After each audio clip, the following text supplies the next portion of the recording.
အားလုံးပဲမင်္ဂလာပါဒီခါတော့ကျွန်တော် header နဲ့ footer အကြောင်းပြောပြပေးသွားမှာဖြစ်ပါတယ် Microsoft ဒီ Word နဲ့ Excel မှာလည်းကျွန်တော် header နဲ့ footer အကြောင်းရှင်းပြခဲ့တယ်ပေါ့နော်ဒီ PowerPoint မှာဘယ်လိုထည့်ကြမလဲကျွန်တော်ဗီဒီယိုမှာရှင်းပြပေးသွားမှာဖြစ်ပါတယ်ဆိုတော့ကျွန်တော်တို့ PowerPoint ပေါ့နော်insert ကိုတွားလိုက်ပါ insert ထဲမှာကျွန်တော်မပြောသေးတာ link မပြောဘူးဒီ text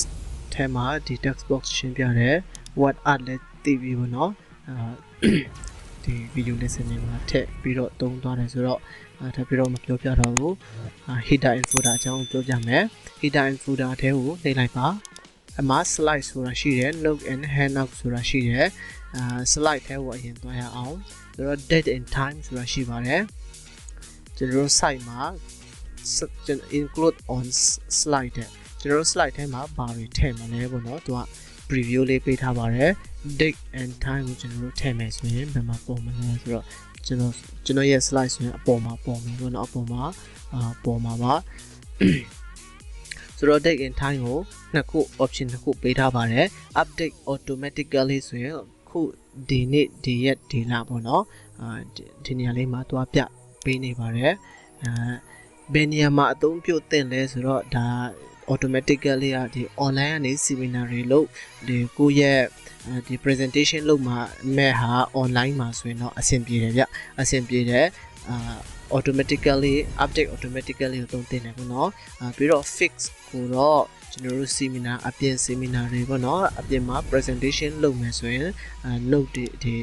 ကိုယ့်ရဲ့ presentation စာရွက်တွေကိုထုတ်ဖို့လိုအပ်တယ်ဆိုရင်တော့ fix ကိုလုပ်ပြီးတော့ကိုလုပ်မဲ့ seminar လုပ်မဲ့နေ့ရက်တွေကိုဒီမှာရေးတင်တယ်ပေါ့နော်ဒီမှာရေးပြီးတော့ထုတ်တင်ပါတယ်use automatically ဆိုရင် online based seminar တွေမှာအသုံးပြုတင်ပါတယ်ဒီညမှာတခုရှိပါသေးတယ်ဒီမှာ date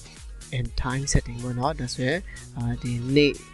ဘာနေ့လဲ Sunday ပေါ့နော် July 18 date and format ကိုထပ်ပြီးတော့ချိန်လို့ရပါတယ်ဒါဆိုရင်18ရက် July 2021ပေါ့နော်အဲ့လိုလေးတွေကိုကြိုက်တယ်လို့ချိန်လို့ရပါတယ် year only ကိုထည့်ချိန် year အဲ့လိုထည့်ပြီးလို့ရပါတယ် fix နဲ့ automatically ကိုနားလည်မယ်လို့ထင်ပါတယ် automatically ဆိုရင်သူကဒီကျွန်တော်တို့ဖွင့်တဲ့နေ့အတိုင်းကျွန်တော်တို့ဒီ PowerPoint ကိုဖွင့်နိုင်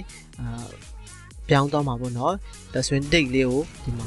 date လေးကိုအမှန်ချစ်လိုက်ပြီဆိုရင်သူကအပေါ်လေးမှာထားပေးမယ်ဆိုပြီးတော့အမဲအောင်လေးနဲ့ပြတာပေါ့နော်ဆိုတော့ slide number ကိုထပ်ထားတယ်ဆိုရင် slide number ကိုကြည့်လိုက်ပါဒီမှာလေးအမဲအောင်လေးထပ်ပြီးတော့ပေါ်သွားပါတယ်ဒီကောင်လေးကိုအမှန်ချစ်လိုက်မယ်ဆိုရင်ကျွန်တော်တို့ဒီကောင်လေးကိုဖြုတ်ချင်မယ်ဆိုရင်တော့အမှာအမဲရောင်လေးနဲ့ပေါ်တယ်ပေါ့နော်ဒီနားလေးမှာပေါ်မယ်ဆိုတဲ့အကြောင်းလေးကိုတွေ့ရပါတယ် footer မှာဆိုရင်ကျွန်တော်တို့ဘာတွေရေးလဲရှိလဲ footer ဆိုရင်တကယ်တမ်းတော့ footer လုတ်လိုက်ရင်အောက်မှာပေါ်ရမှာပေါ့နော်အောက်မှာမပေါ်ဘဲနဲ့ဘာဖြစ်လို့ဒီအပေါ်မှာပေါ်နေတယ်လဲဆိုတာစဉ်းစားစရာတစ်ခုရှိပါတယ်နောက်မှကျွန်တော်ပြောပြလိုက်မယ် footer ကိုရေးချင် footer အမှာcreate by SalaiKyawမိုးရင် by SalaiKyaw ဆိုပြီးတော့လည်းရေးလို့ရတယ်ဆိုတော့ apply to all ဆိုရင် slide တိုင်းမှာတွေ့ရမှာဖြစ်ပါတယ် apply all ဆိုရင်ဒီမှာ title မှာလည်းတွေ့ရတယ်အကုန်လုံးမှာတွေ့နေရတာပေါ့နော်ဆိုတော့ဒီညမှာကြည့်လိုက်ပါအမှာ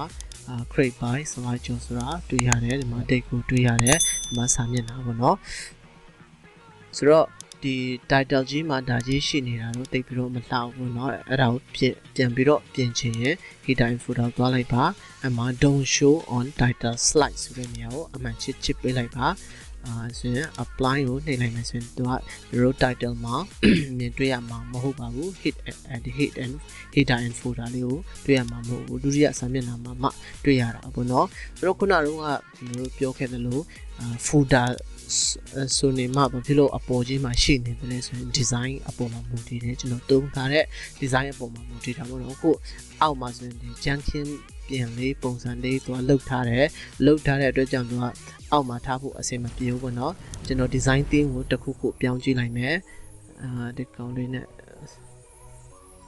တော့ဒါလေးနဲ့ရိုးရိုးလေးနဲ့ပြောင်းကြည့်လိုက်မယ်နော်တခြားဟာရောရှိအောင်မလားဆိုရင်တော့ဒါလေးနဲ့ပြောင်းကြည့်မယ်ဆိုရင်အဲ့လိုလေးပေါ်တယ်ပေါ့နော် ဟုတ်ပြီဒီကောင်လေးနဲ့ပြောင်းကြည့်မယ်ဆိုရင် page number ကိုတော့အမှာပေါ်တယ် page number 3 page number 4ဒီလေးပေါ်တယ်အောက်မှာပေါ်ပါတယ်ပြီးတော့ပေါ်မဲ့ design လေးကို insert တဲ့နေ header and footer နေကြည့်လို့ရတယ်အဲဆိုရင်ကျွန်တော်တို့ဒီကောင်ကိုဖြုတ်ကြည့်လိုက်မယ်ဆိုရင်ဒီမှာ footer ပေါ်မဲ့နေရာလေး preview မှာကြည့်ကြည့်လိုက်ပါအဲ့နားလေးမှာပေါ်မယ်ပေါ့နော်အဲ့လိုလေးပေါ်ပါတယ်ပြီးတော့ apply ကိုနှိပ်ကြည့်လိုက်မယ်ဆိုရင်အဲ့လိုလေးဖြစ်သွားပါတယ်ပြီးတော့ကိုကြိုက်တဲ့ design theme ကိုရွေးလို့ရတယ်ပေါ့နော်ကိုကြိုက်တဲ့ design theme ဒီမှာဆိုရင်လည်းcolor ပြင်ချိန်လို့ရတယ်ကျွန်တော်အစတုန်းကပြောသလိုပေါ့နော်ဆိုတော့အားလုံးအဆင်ပြေကြပါစေနောက် video lesson မှာပြန်ပြီးတော့ဆက်ကြတာပေါ့နော်